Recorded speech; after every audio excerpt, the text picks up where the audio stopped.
Yo, what's up? It's your boy Crazy Out Cayne. I got a website called sugarcane.com. Represent hip hop, BMX, comics, life. Also do a little bit of comedy. I had a love for BMX, comedy, hip hop, and they were all kind of like in their infancy when I was doing them.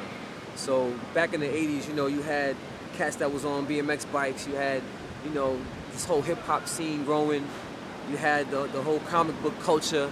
And those are all the things that I did when I was a kid. Those are the hot things that you did when you was a kid. You got around on your BMX bike, you know what I mean? We listened to the radio, and that was the music that was like defining our culture. When you fast forward to now, with what I'm doing right now, I kind of put all those things together and made it into like one movement, So everything kind of started off with comedy. I always wanted to do comedy, wanted to be a stand-up comic, but I wanted to do something different to set myself apart from comedy.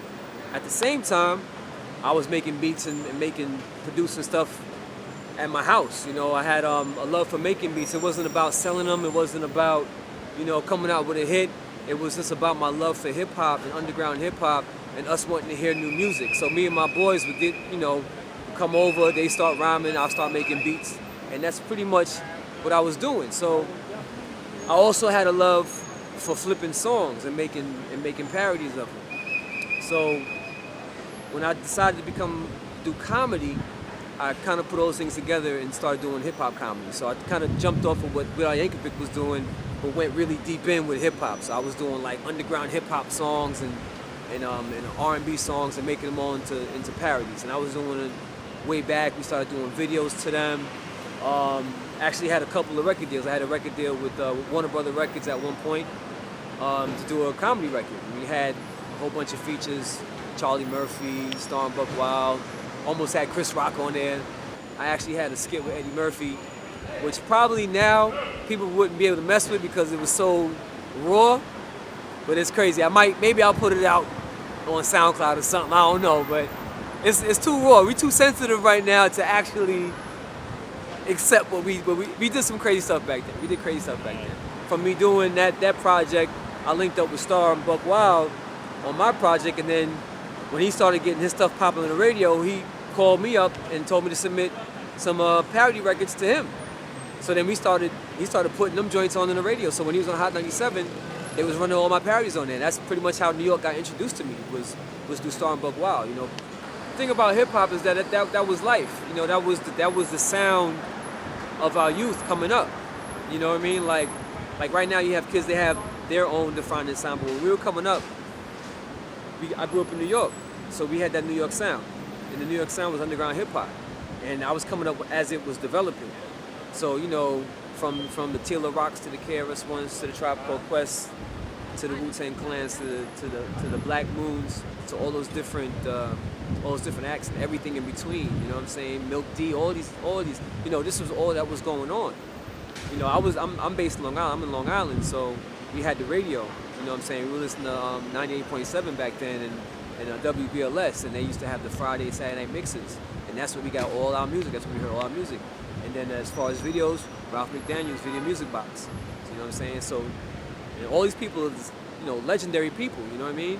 So that's pretty much what shaped my childhood as far as hip-hop, was that was our music. Now, I listened to everything, though. Now, back in the day, you had some kids that was like, nah, I just listen to hip-hop strictly or whatever the case may be, but me coming up, I came up before hip-hop was around.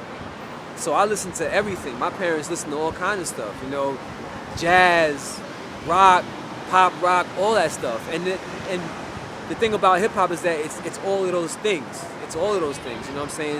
It sounds from all kind of different areas, you know what I mean? And you put them all into a beat, and that's hip-hop, it's grabbing these sounds. So me, I always listen to everything. Like, I would come from a hip-hop show and then turn on the jazz station, you know what I'm saying? Like, as a kid, cats really wasn't really doing that. Like, that was me, though, you know what I'm saying? And that's probably what influenced me as a producer was it's like kind of a different mentality when you're looking for music and making beats. You have a love for just music in general. But hip-hop, I didn't have no real skills on the keyboard. So, you take these sounds, you piece them together, and that's what you did. And it's its own thing in itself, you know what I'm saying, as far as production-wise. Well, back when those things was around, I mean, hip hop, you know, cats was getting careers off of that. But my thing early on was BMX. That was what I wanted to do, BMX. I made beats on the side. Eventually got into acting and eventually got into comedy. But my first love, as far as like what I wanted to do for a living, BMX. You couldn't tell me nothing.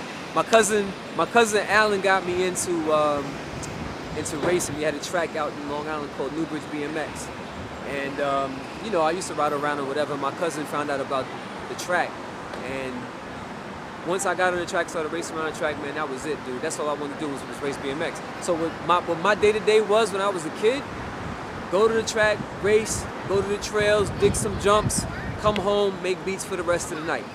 And that was my routine for years.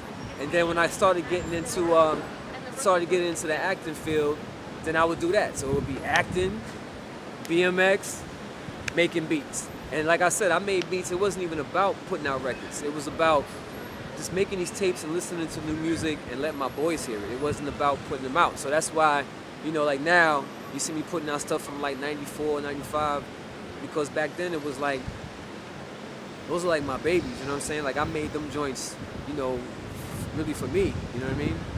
I mean, at first, parents didn't understand what was going on, you know what I mean? Like BMX as a career, come on, you know. It wasn't, you know, they were supportive. They wasn't like, don't do it, but they were like, find something to fall back on. You know what I mean? And my fallback on was like, well, I'm gonna be an actor. I'm gonna be an actor, and I'm gonna make, you know, that's pretty much was it. Like, I'm gonna be an actor. I'm gonna start doing movies and things like that. So, my father gave me my first keyboard.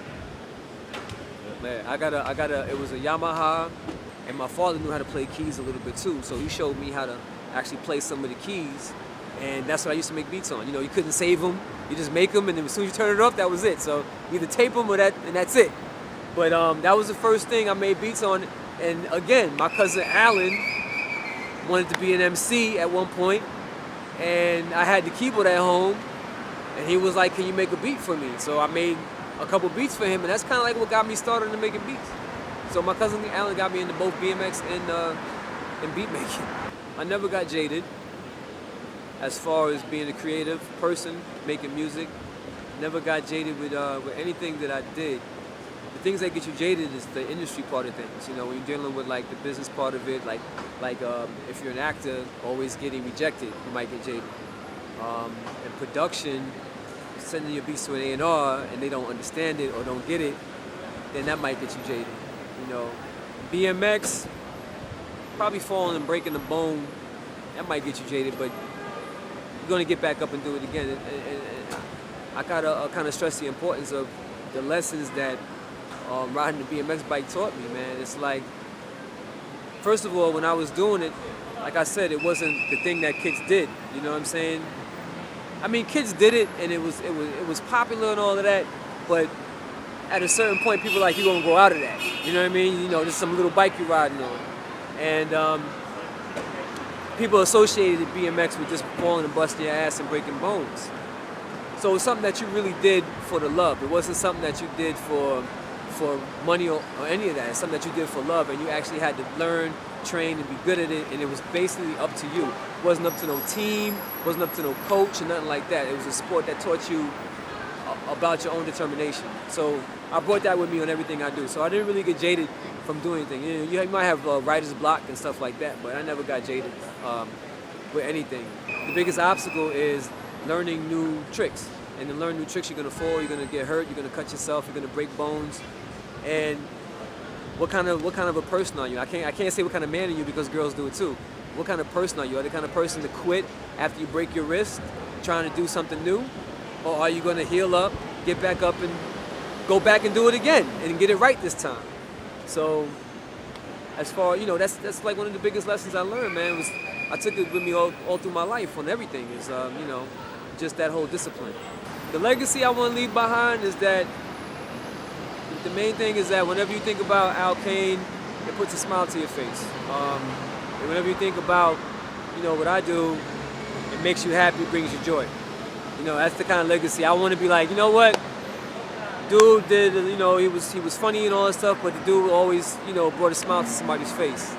no matter what I do. You know what I mean? So whether I'm rich, poor, blow up, don't blow up, or whatever, the legacy is just bringing like some positive energy to somebody's life, and to yeah, man, just to make people smile, make people happy. Just remember, come to sugarcayne.com. Check out the best in BMX, hip hop, comics, and everything else. I bring all of those universes together. Nobody else is doing it. And always check out B Shine. You know what I mean? Check out all the interviews. He does like some real good stuff. And that's really it, man.